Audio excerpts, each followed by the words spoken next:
കർത്താവിൻ്റെ തന്നെ തിരുനാമം വാഴ്ത്തപ്പെടുമാറാകട്ടെ. അനുഗ്രഹിക്കപ്പെട്ട നല്ല പ്രഭാതത്തിനായി ദൈവത്തെ സ്തുതിക്കുന്നു, കർത്താവിന് മഹത്വം കൊടുക്കുന്നു.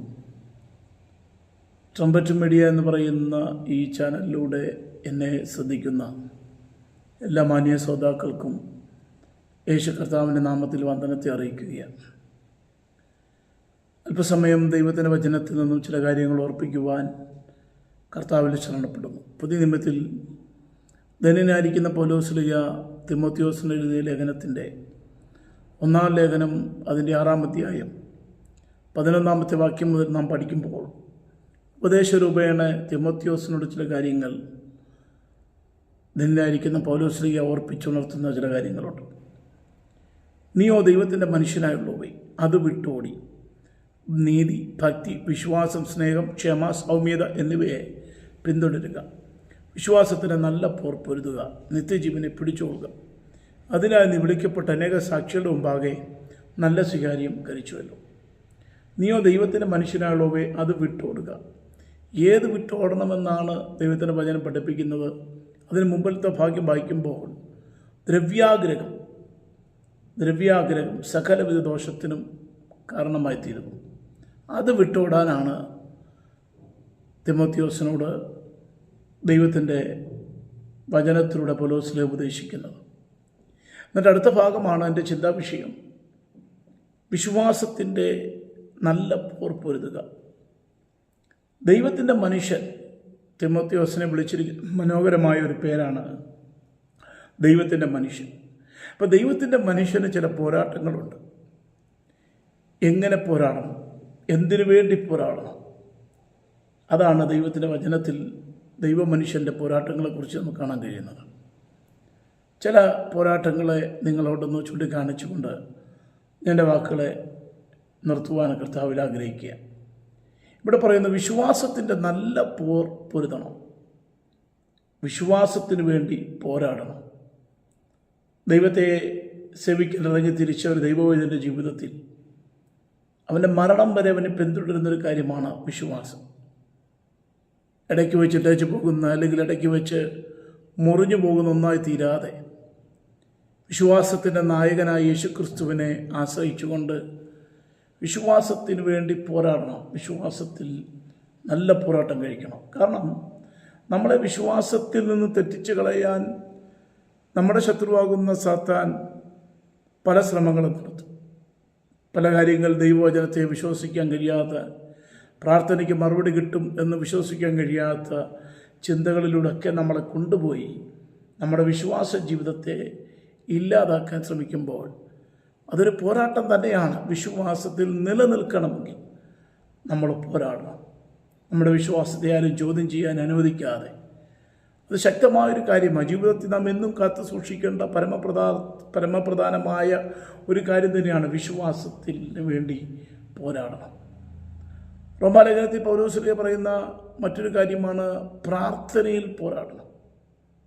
പ്രാർത്ഥനയിൽ പോരാടണം എന്ന് പറഞ്ഞാൽ നമ്മൾ പ്രാർത്ഥിക്കുന്നവരാണ്, എപ്പോഴും പ്രാർത്ഥിക്കുവാൻ താല്പര്യപ്പെടുന്ന ദൈവമക്കളാണ്. പ്രാർത്ഥന ജീവിതത്തിൽ ഒഴിവാക്കാൻ പറ്റാത്ത അത്യന്താപേക്ഷിതമായ ഒരു ഘടകമാണ്. ഒരു ദൈവവൈദ്യൻ്റെ ജീവിതത്തിൽ വിശ്വാസത്തെ പോലെ തന്നെ ഉറച്ചു നിൽക്കുന്ന മറ്റൊരു കാര്യമാണ് പ്രാർത്ഥന. ഒരു പ്രാർത്ഥന ഇല്ലെങ്കിൽ നമുക്ക് നിലനിൽക്കാൻ കഴിയത്തില്ല. പക്ഷെ നമ്മൾ പ്രാർത്ഥിക്കുമ്പോൾ നമ്മുടെ പ്രാർത്ഥനയെ പോലും തടസ്സം ചെയ്യുന്ന, പ്രാർത്ഥനയെ പോലും ഇല്ലാതാക്കുന്ന, പ്രാർത്ഥിക്കാൻ പോലും നമ്മുടെ ജീവിതത്തിൽ സമയങ്ങൾ കണ്ടെത്താൻ കഴിയാത്ത നിലയിൽ നമ്മോട് പോരാടുന്ന, അല്ലെ നമുക്കെതിരെ ഫൈറ്റ് ചെയ്യുന്ന പിശാചിൻ്റെ തന്ത്രങ്ങളെ തിരിച്ചറിഞ്ഞുകൊണ്ട് നാം പ്രാർത്ഥിച്ചാൽ നമ്മുടെ പ്രാർത്ഥന വിജയിക്കും. നമ്മുടെ പ്രാർത്ഥനയ്ക്ക് ദൈവം മറുപടി തരും. പക്ഷേ അത് പിശാചിന് ഇഷ്ടമല്ല. ദൈവമക്കൾ പ്രാർത്ഥിക്കുന്നത്, പ്രാർത്ഥിച്ച് പലതും നേടുന്നത് പിശാചിന് ഇഷ്ടമല്ല. നമ്മുടെ പ്രാർത്ഥനയെ തടയുന്ന ചിലതുണ്ട്. അതുകൊണ്ട് പ്രാർത്ഥനയിൽ പോരാടണം. മൂന്നാമത്തെ കാര്യമാണ് എബ്രായലേഖനം 10:33 വാക്യം വായിക്കുമ്പോൾ കഷ്ടങ്ങളാൽ നാം പോരാട്ടം കഴിക്കണം. കഷ്ടത ദൈവമക്കളുടെ ജീവിതത്തിൽ നാം എപ്പോഴും ഓർക്കേണ്ട ഒരു കാര്യമാണ്. ജീവിതത്തിൽ കഷ്ടതകൾ വരും. ലോകത്തിൽ നിങ്ങൾക്ക് കഷ്ടമുണ്ട് എന്ന് കർത്താവ് പറഞ്ഞിരിക്കുമ്പോൾ ധൈര്യപ്പെടുവീൻ എന്ന് പറഞ്ഞു. ലോകത്തിൽ നിങ്ങൾക്ക് കഷ്ടമുണ്ട്, ധൈര്യപ്പെടുവീൻ, ഞാൻ ലോകത്തെ ജയിച്ചവനാണ്. കഷ്ടത ഒരു വരമാണ്. കഷ്ടതയിൽ പോരാടണം, കഷ്ടങ്ങളാൽ പോരാട്ടം കഴിക്കണം. ഭക്തന്മാരെ പഠിച്ചാൽ പൗലോസ്ലീഹായെക്കുറിച്ച് പറയുമ്പോൾ തന്നെ താൻ ശുശ്രൂഷയിൽ നിലനിൽപ്പാൻ പ്രാർത്ഥനയിൽ പോരാടി, കഷ്ടങ്ങളാൽ പോരാടി, വിശ്വാസത്തിൽ നിലനിൽപ്പാൻ പോരാടി, തൻ്റെ ജീവിതത്തിൻ്റെ അനുഭവത്തോട് ചേർത്താണ് തൻ്റെ ഓരോ ലേഖനങ്ങളും താൻ എഴുതി ചേർത്തിരിക്കുന്നത്.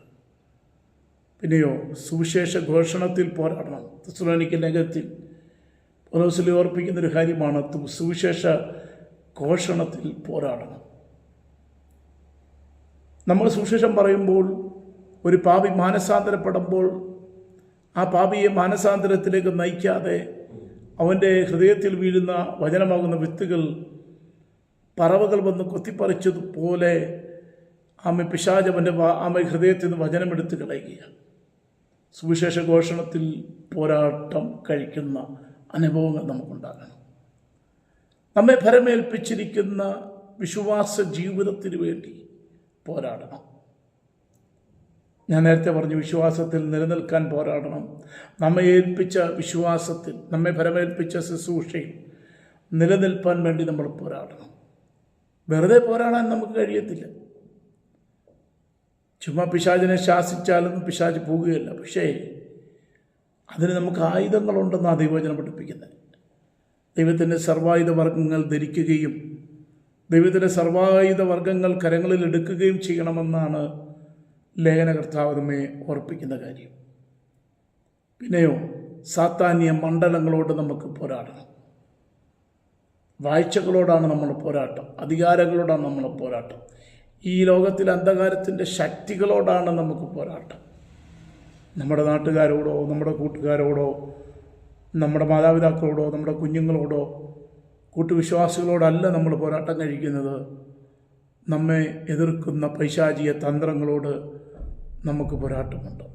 1 തിമോഥെയോസിന്റെ ലേഖനം 1-ാം അധ്യായം 18-ാം വാക്യം വായിക്കുമ്പോൾ, മകനെ തിമോഥെയോസേ, നിന്നെക്കുറിച്ച് മുമ്പുണ്ടായിരുന്ന പ്രവചനങ്ങൾക്കൊത്തവണ്ണം ഞാൻ ഈ ആജ്ഞ നിനക്ക് ഏൽപ്പിക്കുന്നു. നീ വിശ്വാസവും നല്ല മനസ്സാക്ഷിയും ഉള്ളവനായി അവയെ അനുസരിച്ച് നല്ല യുദ്ധസേവ ചെയ്യുക എന്ന് നമുക്കിവിടെ കാണാനായിട്ട് കഴിയും.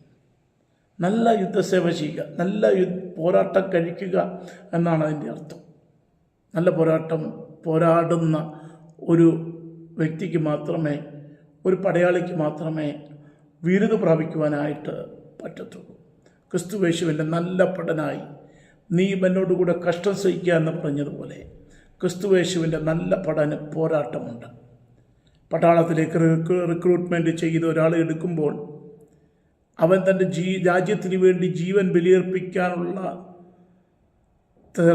തയ്യാറെടുപ്പോടെ അല്ലെങ്കിൽ പ്രതിജ്ഞാവാചകം ചൊല്ലിയാണ് താൻ ഒരു പട്ടാള ഉദ്യോഗസ്ഥനായി മാറുന്നത്.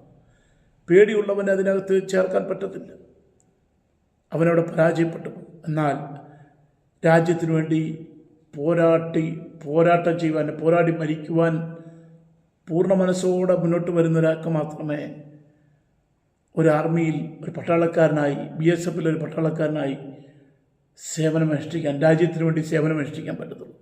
അപ്പോൾ ദൈവം ആഗ്രഹിക്കുന്നത് ക്രിസ്തുയേശുവിൻ്റെ നല്ല പഠനാകാനാണ് നമ്മെക്കുറിച്ച് ആഗ്രഹിക്കുന്നത്.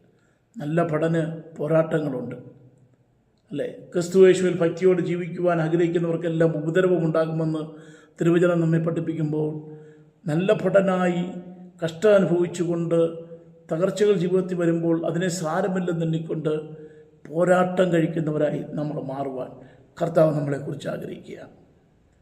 വർജനം ആചരിച്ച് പോരാടണം. അതിൻ്റെ അർത്ഥം ഉപേക്ഷിക്കേണ്ടതിന് ഉപേക്ഷിക്കണം. ദൈവഹിതമല്ലാത്തത് നമ്മുടെ ജീവിതത്തിൽ ഉണ്ടാകാൻ പാടില്ല. നമ്മൾ പോരാട്ടം കഴിക്കുവാൻ ഇറങ്ങി തിരിച്ചിരിക്കുമ്പോൾ അത് നമ്മൾ ജീവിതത്തിൽ മാറ്റേണ്ടത് മാറ്റി, ഒഴിവാക്കേണ്ടതിനെ ഒഴിവാക്കി, വർജനം ആചരിക്കേണ്ടതിന് വർജനം ആചരിച്ച്, നല്ലതിനെ മുറുകെ പിടിച്ച് ക്രിസ്തുയേശുവിൻ ഒരു നല്ല ഭടനായി പോരാട്ടം കഴിക്കുവാൻ, വർജിക്കേണ്ടതിനെ വർജിക്കണം, ഉപേക്ഷിക്കേണ്ടതിനെ ഉപേക്ഷിക്കണം. ചില സ്വഭാവങ്ങൾ, ജീവിത സാഹചര്യങ്ങളിൽ വന്നുപോയ പല പ്രവർത്തികളും നമ്മൾ ഉപേക്ഷിക്കണം, ദൈവത്തിന് ഇഷ്ടമല്ലാത്ത കാര്യങ്ങൾ. അപ്പോൾ നമുക്കെല്ലാവരും ഒരു കാര്യം മനസ്സിലാക്കണം, ക്രിസ്തുവിൽ ജീവിക്കുന്ന ഏതൊരു ഭക്തനായ മനുഷ്യനും പോരാട്ടത്തിലൂടെ കടന്നുപോയെങ്കിൽ മാത്രമേ ജയം വരിക്കുവാനായിട്ട് പറ്റത്തുള്ളൂ. അതുകൊണ്ട് നമ്മുടെ ക്രിസ്ത്യ ജീവിതം മഹാപ്രതിഫലമുള്ളൊരു ജീവിതമാണ്. മഹാപ്രതിഫലമുള്ള ജീവിതമാണ്. അതുകൊണ്ടാണ് ലിബ്രലേഖനത്തിൽ പറയുന്നത്, മഹാപ്രതിഫലമുള്ള നിങ്ങളുടെ ധൈര്യം തള്ളിക്കളയരുത്.